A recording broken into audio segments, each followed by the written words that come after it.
Hey, good morning, everybody. Welcome to Community Connection. I'm Robert Day, and my co-host is back, my regular co-host. I had a guest co-host last week. How did that go, by the way? It went very well. Were you mean to him like you are to me? No. But I hear through the grapevine that he's vying for a threat or a promise. Oh, here we go. So you were in Atlanta last week. I was in Atlanta last week. Why were you down there, Claudia? So the Christian Alliance for Orphans Summit is held in a different city every year, and this year it was in Atlanta. And that was preceded by the Care Portal Leadership Intensive. So we had about 230 Care Portal leaders from across the country that were there meeting and learning how to do that better. And then we stayed for a conference of learning about orphan care internationally as well as locally, and foster care and supporting people. Lots of small nonprofits that were started by foster and adoptive families, and heard good worship music and listened to some good preaching and teaching, and lots of breakout sessions with specific topics. And a couple of our employees presented one of those. So it was a good week. What was your big takeaway, you think? My biggest takeaway is that I'm getting very old and it was exhausting. But that's probably not, you didn't That's want not to hear. what I wanted to know, but good. So the theme of the conference was planted, not buried, with the idea that we can feel really overwhelmed and feel like we're buried underneath all that we have to do. But there's a difference, because sometimes God plants us there. And if he's planted us there, no matter how buried we feel, we're there to grow and to learn. And so that was just the theme itself was really good. Well, cool. Well, why don't you introduce us to our guest today? So this is Ainsley, and Ainsley, spelled wrong. We've already talked about this. Lacking the I. And so Ainsley works at Daily Bread, Lynchburg Daily Bread. That's been around for a long time. And in a little bit, we're going to talk a lot about Daily Bread, but I want to talk about a couple things, just getting an idea of who you are and your background. So one of those things is how you ended up in food service, or why would you apply at Lynchburg Daily Bread in the first place? Well, my professional background is in food service and hospitality. As a young girl, my mom was a culinary arts teacher, and she brought me to Nelson County High School, and she would bring me out, especially for inventory days, and I would be on the ground, counting out the utensils and playing restaurant and their restaurant that they had set up for the students. So when I ended up back in Lynchburg at the height of COVID, March 2020, unemployed and kind of stirring around. What do I do? I don't know how to be idle. And I missed the hospitality world. And I saw that Daily Bread was in need of volunteers, and it just felt right. And I showed up, and then I kept showing up. And then several months later, I was offered a job. So right place, right time, in the height of chaos. And so I feel very, very blessed that it all came together that way. Cool. So tell me the difference between hospitality for the paying customer and hospitality for people who experience food insecurity and cannot afford to eat. What are some of the nuances and the differences that you've seen in between those two worlds? Well, I thought a lot about that as I began working there and volunteering there. The goal is to serve a meal to the recipient, whether they're a paying customer or whether they are coming out of insecurity and hunger. So the goal is the same, to serve a meal, whether it's one that you are paying top dollar for or one that you are, receiving out of our nonprofit's window. And I think in terms of the service style, it needs to be the same as well. It's with a warm heart. I'm here to serve you, whether I am, the server or the bartender or whomever, or I am the volunteer who is greeting you at the window. The same, with dignity and respect. And I think that's what's important, especially at Daily Bread, is that no questions asked. We're not interested in diving into, are you on a sliding scale, et cetera, et cetera. We're here to offer you a warm meal with a smile. And, as someone who worked front of house in many, many restaurants, we do that as well, but it almost takes out the humanity in it when you're being a paid employee to do it. So I find that honestly, working at the Daily Bread is more gratifying serving than working in a restaurant. Interesting. Yeah. And remember when we interviewed Dr. Blake from Parkview? Yeah. And we're talking about dignity. And Yes. I think just the way that you described that, if that's the way people are experiencing, coming to Lynchburg Daily Bread, then that's a blessing. Right. Because I think that there's a lot of shame that people experience when they have to show up and ask. Right. And so being able to be treated just like they would if they were heading into a restaurant is a huge gift. Yes. Maybe even more than the food itself. It's the way that they're treated. So that's really cool. Yeah. And I like that there's no questions asked. No questions right? asked, and that's And incredible. no judgmentalism, nothing like that. Nobody has to try to, Prove that they need prove it. that Right. they need it. Yeah. Right. We're here to offer your meal, however many you need for whomever. Bring them to your neighbors, to your family, to your job site. So I think that's really wonderful that cool. we're able to do that, So So you have some news. Recently, something changed in your life. Why don't you tell us about that? yeah, a little bit of a life change. We welcomed our first child, my husband and I, a baby girl. Her name is Andy. She is a little over 4 months old, and so yeah, I'm a new mom.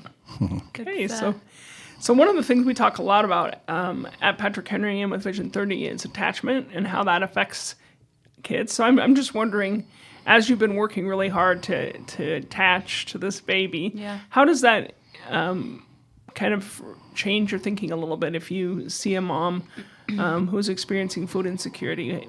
Is it different now that you have your own child? It is not in a huge sense because I already felt it as a single individual. I think having really thrown myself into Daily Bread prior to becoming pregnant and having a child, but yeah, I mean the maternal instinct clicks, and I just think the amount of young children, teenagers, young people who don't know where their next meal is coming from, who they open the refrigerator and it's not there, where going to school is the only meal that you're really getting any sustenance or nourishment from. That is, and again, food is at the core of your health, your mental health, your physical health.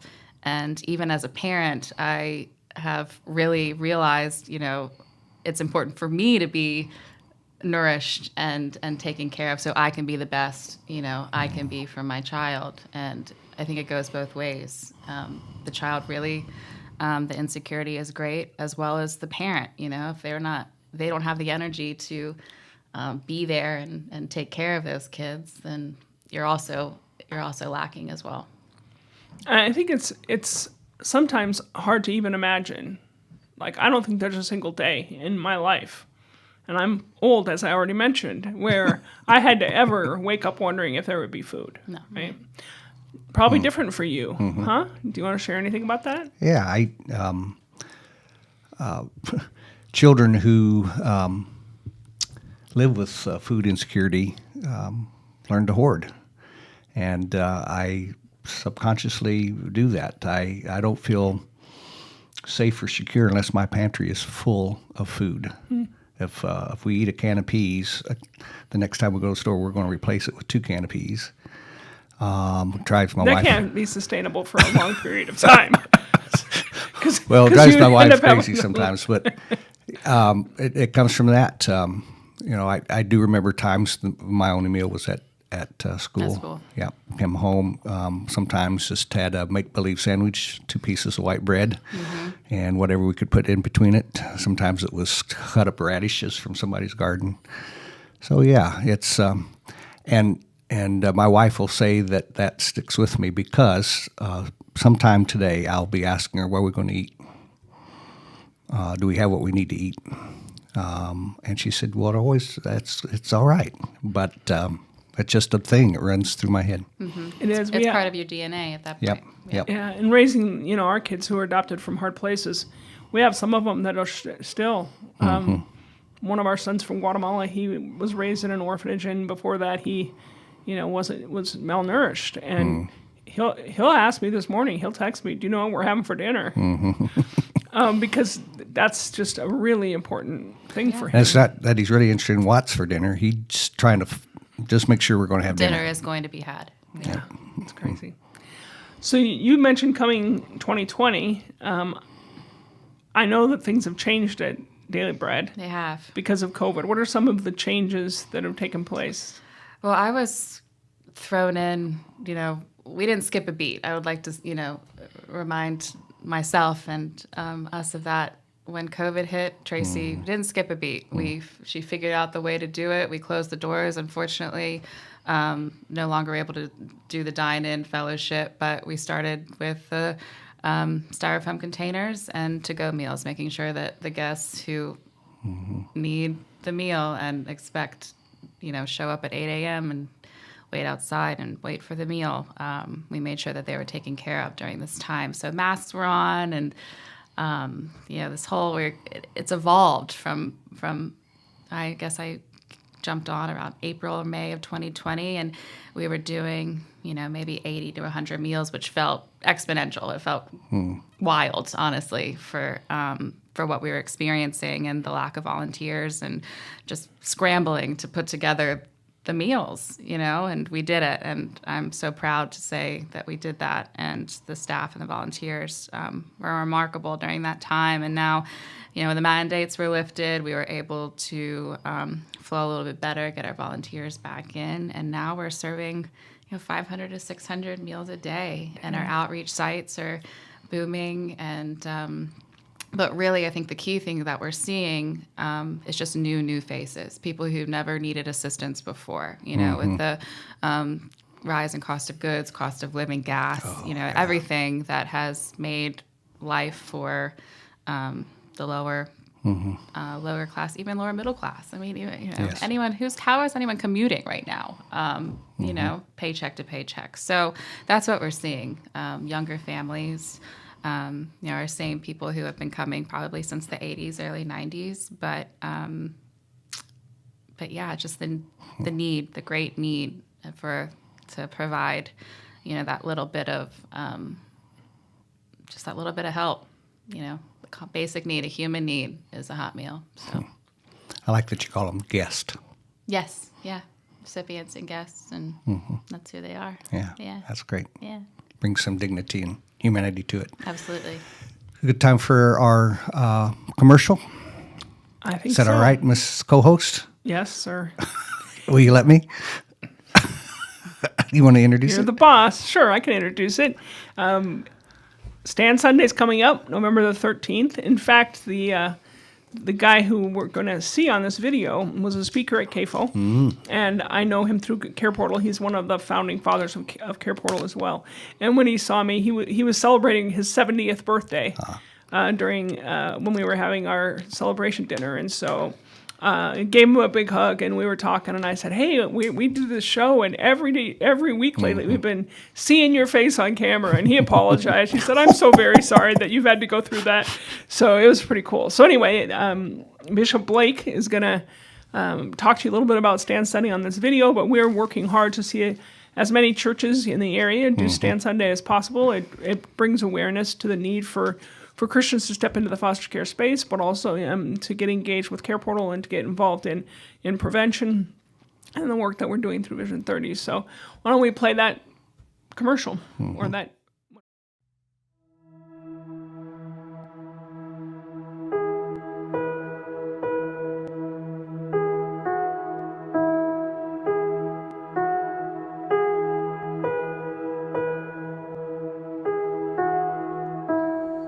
There are 30,000 children that are in the foster care system today in the state of Texas. There are 500,000 children that are in the U.S. that's in the foster care system. And I said, who would stand with me today for these kids? That day, Nedra Wade, she stood and raised her hand and she said, Pastor, I will. And then another person stood and said, I will. And another stood and said, I will. And another stood and said, I will. Well, after the process started in our church and family after family, within 3 months, 39 children were placed in families in our church. Jesus What if there was more families waiting for children than children waiting for families? So we called Child Protective Services. And they said, if that happens in any county, that will be the first ever. Precious Jesus, oh, for grace to trust Him more.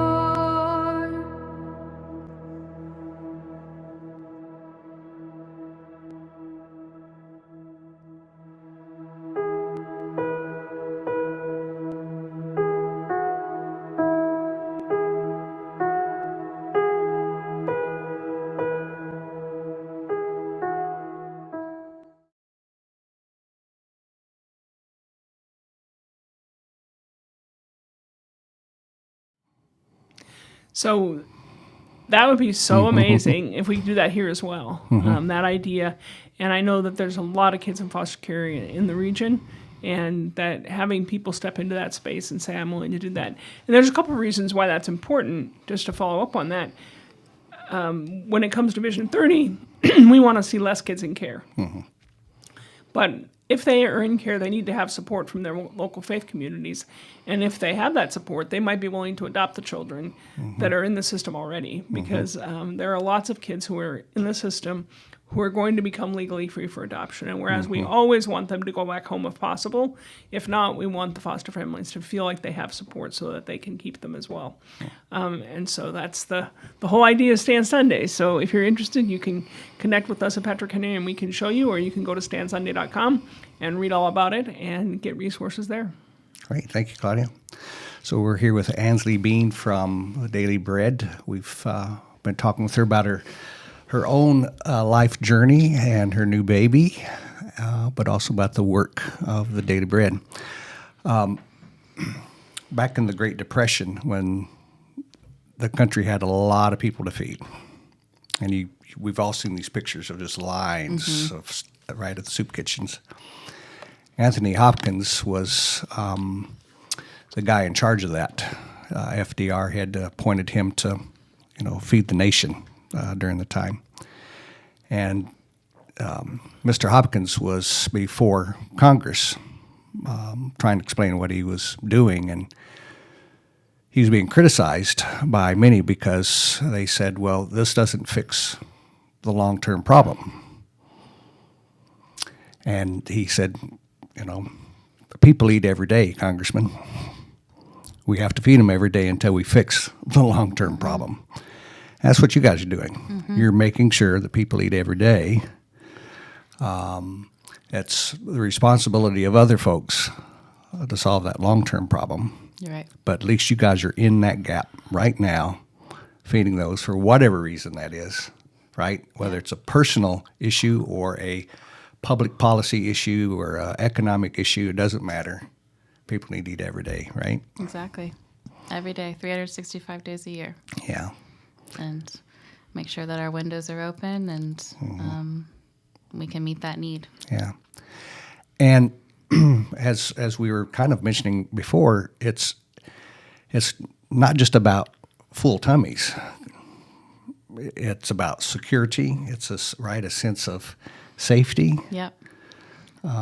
dignity, as you guys said, right? So hunger does more than just make you feel hungry. Right. Just satiates you for a little bit of time. It does. It provides the stability. It provides, the mental clarity that you need that comes along with, having a full stomach and being fed properly. And just the feel-good feeling, just knowing that we're there, we are there. Yeah. Well, you can lose a lot of things if you lose a job or you find yourself all of a sudden below the poverty line. There's a lot of things you can lose. You can lose furniture or other things. But if you get to the point where you can't eat every day, that's got to be a hopeless feeling, right? Absolutely. And and what are you compromising for that? What are you supplementing? I need to pay my electric bill versus I'm going to feed my children and I'm just going to take a day off. That's a good point. And I particularly think about parents, right? So I was hungry as a kid, but my kids never went hungry, but I put myself in that position where what would I feel like? I'd probably feel like a failure. Right. I'd be embarrassed. As the caregiver, and then there's the the embarrassment, the I'm not meeting the needs of these these children that I brought into the world who need me, who I am that person. So we've added, because of the up in donations, produce that we get that has a timestamp on it that we might not be able to utilize, from Monday to Sunday. And it might go bad. We've been setting out a produce, what we call our farmers market, a produce stand every Tuesday, and it's come, grab, and enjoy. So anyone from anywhere, whoever you are, we set that up on Tuesdays, and we started it. It's been about a year now, and it's grown. It's like people look forward to it. And I've overhearing conversation out on the sidewalk just by saying, "Oh, what I'm going to do with this, and what I'm going to," but also that this really helps my grocery bill. This really helps subsidize a bit of what I'm feeling financially. So I imagine you get a lot of food from food distributors, from grocery stores, et cetera. We do. Our partnerships with the local groceries, and through the food bank, we were able to partner with Sam's Club. So we have seen, we're Can individuals and families and organizations also donate? absolutely anybody. Yep. Okay. What are the typical things that you need the most?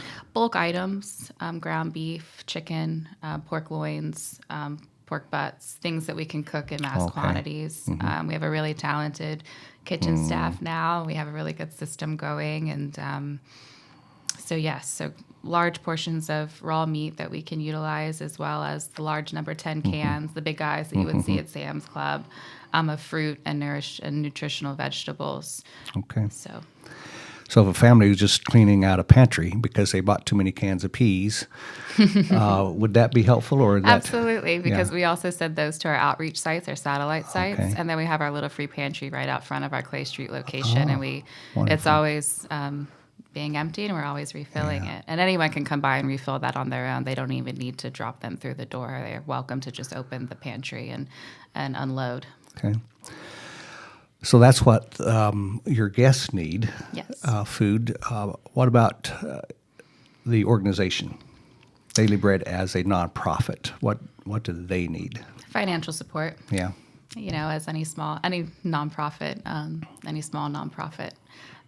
going into the holidays, and as our numbers are ramping up, and the food is, we're very fortunate for the donations that we get food wise, but we are now seeing that we're buying a little bit ourselves. So, Is that right?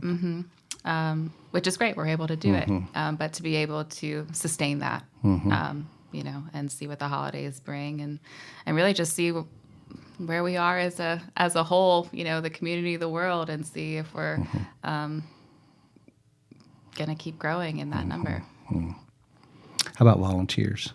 Oh yeah, always, always, always, always. We have a really lovely, he's new in his position, volunteer coordinator, Lewis, and you can reach him directly through email. So check us out on our website for information on that. We usually book around 2 to 3 weeks out, but we welcome groups, especially on the weekends, and individuals as well.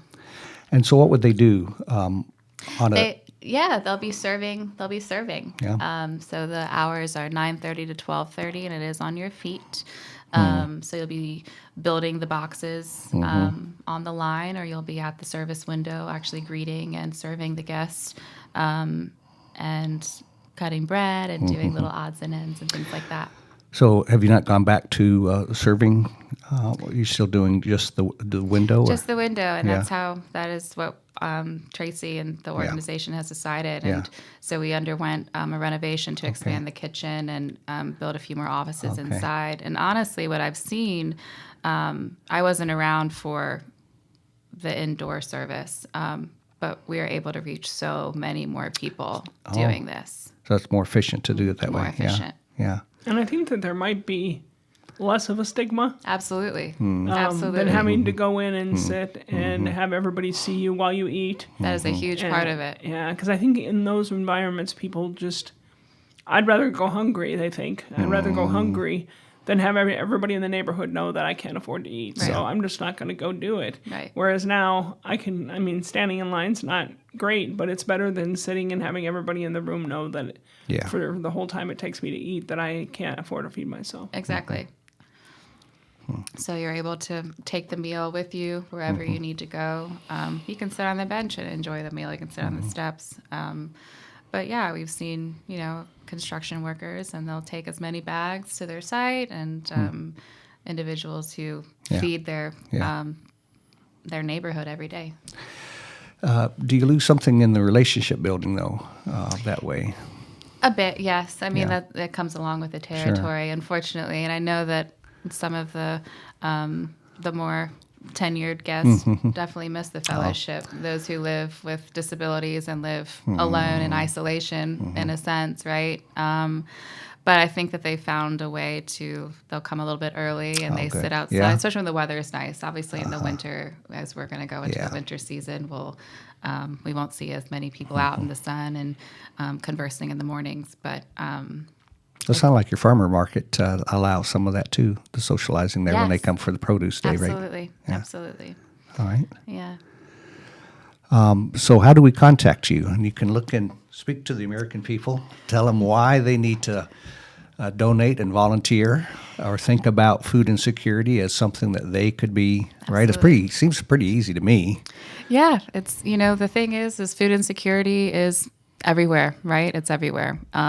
But to those local members who are able to support and give your time or any monetary contribution or food contribution, we would really, really be grateful for that. You can find us on our website at lynchburgdailybread.com for volunteer opportunities. It's a volunteer at lynchburgdailybread.com.